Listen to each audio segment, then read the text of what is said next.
Fã de esportes, boa noite, seja bem-vindo, seja bem-vinda, começando Linha de Passe, neste dia pra lá de especial, essa segunda-feira de muita tensão, muita preocupação por parte de torcedores, dirigentes, quem será que o meu time vai pegar, em que grupo que ele vai cair na Libertadores, na Sul-Americana, quem é bom evitar, quem é melhor confrontar, tudo isso já está definido, você acompanhou com a gente na ESPN4, também durante o Sport Center aqui na ESPN, no Star Plus, o sorteio da Conmebol Libertadores, já temos grupos definidos, a gente vai avaliar cada um deles aqui.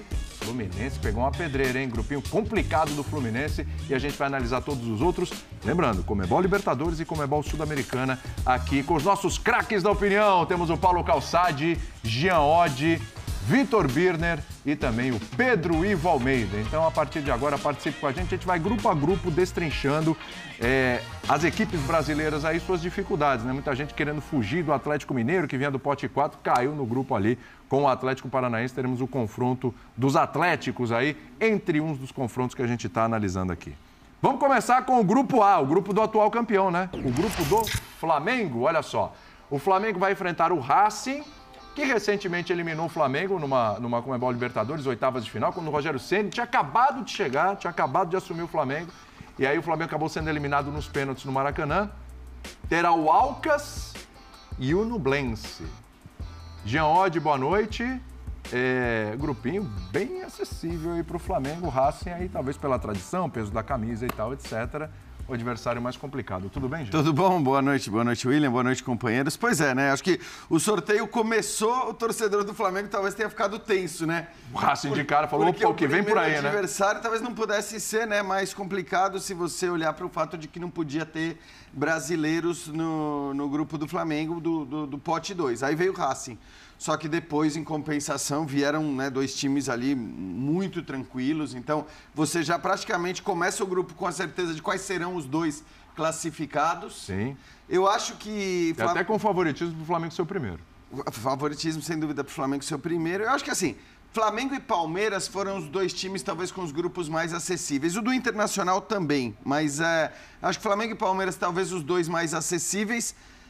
A diferença é que o Flamengo, ele tem aí duas cartas praticamente fora do baralho já, e também a questão de que é um jogo apenas com uma viagem complicada, né, para o Equador. Sim. Então, talvez, assim, você olha, Palmeiras e Flamengo são os dois mais acessíveis, talvez, nesse sentido, do Flamengo até mais acessível, talvez o melhor sorteio, e acho que o Flamengo, né, é bom, é importante para o Flamengo nesse momento, porque ele não vive um momento de tranquilidade, a gente não sabe como vão ser as finais do campeonato estadual, mas a gente sabe que qualquer tropeço no início de trajetória da Libertadores pode gerar uma crise, um problema e tal, e acho que, olhando para esse grupo, é pouco provável que o Flamengo se complique.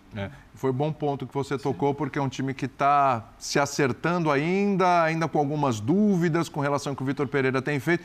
Pegar um grupo, vamos colocar aquela palavra clichê, né, mais acessível, pode ser bom para o Flamengo nesse momento. Estreia contra o Alcas, inclusive, fora de casa. Tudo bem, Pedrão? Tudo bem, ele abraça você, Calça, Jean, Birner, fã de esporte com a gente aí desde cedo nesse sorteio. Eu acho que o grupo do Flamengo, para usar o termo que você colocou, ele é acessível pelo que o sorteio apresentou o Flamengo, e o grupo do Palmeiras é acessível pelo trabalho que o Palmeiras tem. Porque o Flamengo no grupo do Palmeiras, eu acho que a conversa aqui seria outra. Porque você está falando de Bolívia, de altitude, você está falando de costume de Barcelona nas recentes Libertadores, você está falando de Cerro Porteño, aí não tem fase. Eu acho que é sempre um jogo chato você estar no Paraguai.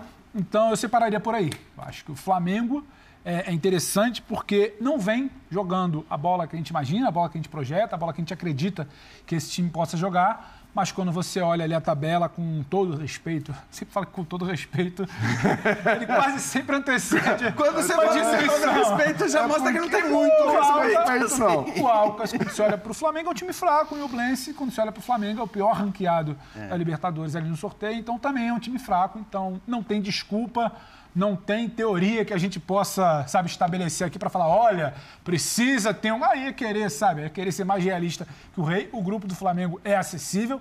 O grupo do Flamengo conseguindo impor o seu jogo contra o Racing em casa, que nesse momento não é nada fora do normal. É um grupo muito acessível, nem diria acessível. Bom para fazer uma pontuação alta ali, né? E a gente precisa falar do Flamengo no mata-mata.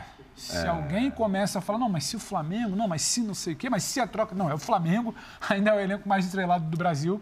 E aí, quando eu olho para o Palmeiras, eu vejo muito mais uma questão de trabalho, de costume, do que o Palmeiras tem feito em fase de grupos nos últimos anos. E aí, sim, eu acho acessível. Ah, mas o Bolívar, a altitude, o Cerro Porteño, o Barcelona, que apresentou nos últimos anos, acho que já tem uma queda de 21 para 22, mas ainda é o Palmeiras. Eu acho que quem tem que olhar assim com um pouco mais de respeito são os outros 3 times sorteados. Então, só para ficar nesses 2 que você citou e passar a bola para o Biene, para o Calça, e a gente tem bastante tempo para debater, acho que tem muito disso. O Flamengo pelo sorteio, o Palmeiras pelo trabalho que faz.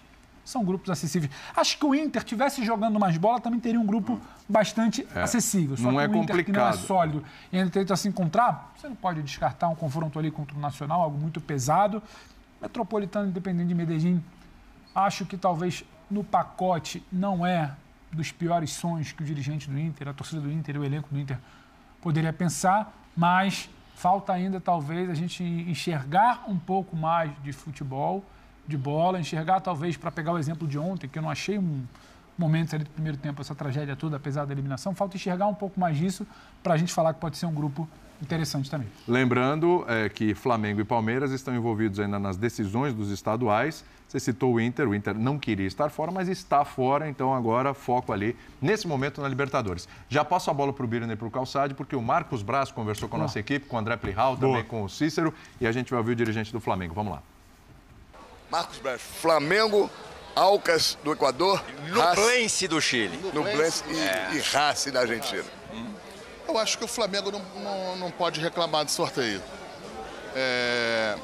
Tem o Racing, que nos últimos 4 anos, a única vez que a gente caiu para o Racing nos pênaltis. Uma forma de você ter uma oportunidade aí de superar dessa vez. Revanche. A revanche, mas não naquela síntese da palavra de... Eu acho que é na boa, no bom futebol, a oportunidade de você conseguir vencer o time. Agora, o Flamengo não pode reclamar desse sorteio, não. Eu acho que foi, embora seja uma pedreira, foi em que todos os times que estão ali classificados para uma competição como essa têm muito mérito. Mas eu acho que o Flamengo não tem muito o que reclamar desse sorteio. Que o maior adversário do Flamengo não seja o próprio Flamengo. Sim, mas isso aí... nos últimos 4 anos, o maior adversário do Flamengo não foi o Flamengo, tanto que ganhou 2 Libertadores, dois... Esse ano que eu falo. Sim, mas isso aí, o Flamengo ano passado também, em algumas vezes eu fui questionado e também nessa época do ano, e a gente acabou o ano com campeão da Copa do Brasil e campeão da Libertadores da América. É o que eu falo, eu acho que o Flamengo vai reverter o quadro que se encontra e, se Deus quiser, a gente vai ter um bom final de ano. Braz, você consegue destacar algum grupo como o mais difícil? O grupo da morte acho que não tem, né? Mas algum destacadamente mais difícil? Eu acho que o grupo do Atlético Mineiro, Atlético Paranaense e os 2 outros que eu agora não me lembro, mas eu vendo ali na tela, naquele momento, para mim é um grupo... Libertad e Aliança Lima. Libertad e Aliança Lima. Para mim é uma pedreira esse grupo aí. Pedreira. Primeiro jogo do Flamengo. Tem o fato do desconforto, era aquilo que eu estava conversando com vocês antes. A gente torcia para ser uma situação diferente, mas vamos ser Equador contra o Aucas. E aonde é com altitude? Quito, em altitude. Não só altitude, 6 horas de viagem. Em termos de deslocamento e altitude, talvez logisticamente falando seja o mais difícil. Sim, é muito ruim, muito desconfortável, ainda mais estando no meio das finais. Mas parece que o Fluminense também tem essa dificuldade, vai ter que se jogar com o Sporting Cristal, se não me engano. Lima. Enfim, é pedreira também. Senti um sorriso ali, viu, Vitor Birner? Tava sorrindo, Braz, isso aí. A chance ainda de dar um troquinho no Racing e tal. Tá otimista, tá bom. Também não vai estar chorando com um grupo desse, né? Aí é demais, né? Tudo bem, Birner? Tudo bem, William. Boa noite a você, ao Jean, ao professor Calçado, ao Pedro, aos fãs do esporte. Tem que sorrir mesmo com esse grupo. Vamos ser bem diretos aqui, não vou ficar, porque não sei o quê. O Racing, que é a maior ameaça, tem como titular, por exemplo, o Jonathan Gomes. Aquele mesmo jogou no São Paulo e no CSA. não faz uma campanha ruim no Campeonato Argentino, 4º lugar. Tem o Fernando Gago como técnico, tem 38 vitórias, 16 empates e 16 derrotas. Só conferir para não falar do bebê, é isso mesmo, está desde 2021. É uma equipe que vai competir, que tem a torcida fanática, que tem a tradição. Mas dentro do mundo hoje do futebol argentino, que é o futebol sem investimento, é um futebol onde o Boca, que também está na Libertadores, tem um time muito comum e aí precisa de aspectos mil. E hoje em dia não entram mais em campo as questões extra-gramado, a tensão fora, os problemas enormes de arbitragem que podiam haver, porque as coisas mudaram na Libertadores e ficaram muito mais fáceis para quem tem times mais técnicos, mais capazes. Quando a gente olha a diferença do Flamengo para as outras equipes do grupo, eu olho uma grande chance de o treinador do Flamengo, se mantido no cargo após o Campeonato Carioca, ter mais tempo ainda para conseguir acertar a equipe. Porque o Fluminense é melhor que qualquer equipe dessas. Para dar um exemplo. O Fluminense, claro. É melhor que qualquer uma das 3 equipes. Claro. Lógico que vai para a gente jogar na Argentina contra o Racing, tudo bem, o Racing tem coisas diferentes. Mas individualmente, coletivamente, o Fluminense tem mais equipe que o Racing. Então, eu acho que é um grupo em que o Flamengo já inicia a fase classificado. O Flamengo está classificado às 8ª de final, mas os jogadores não podem acreditar nisso. A gente sabe, eles têm que jogar futebol.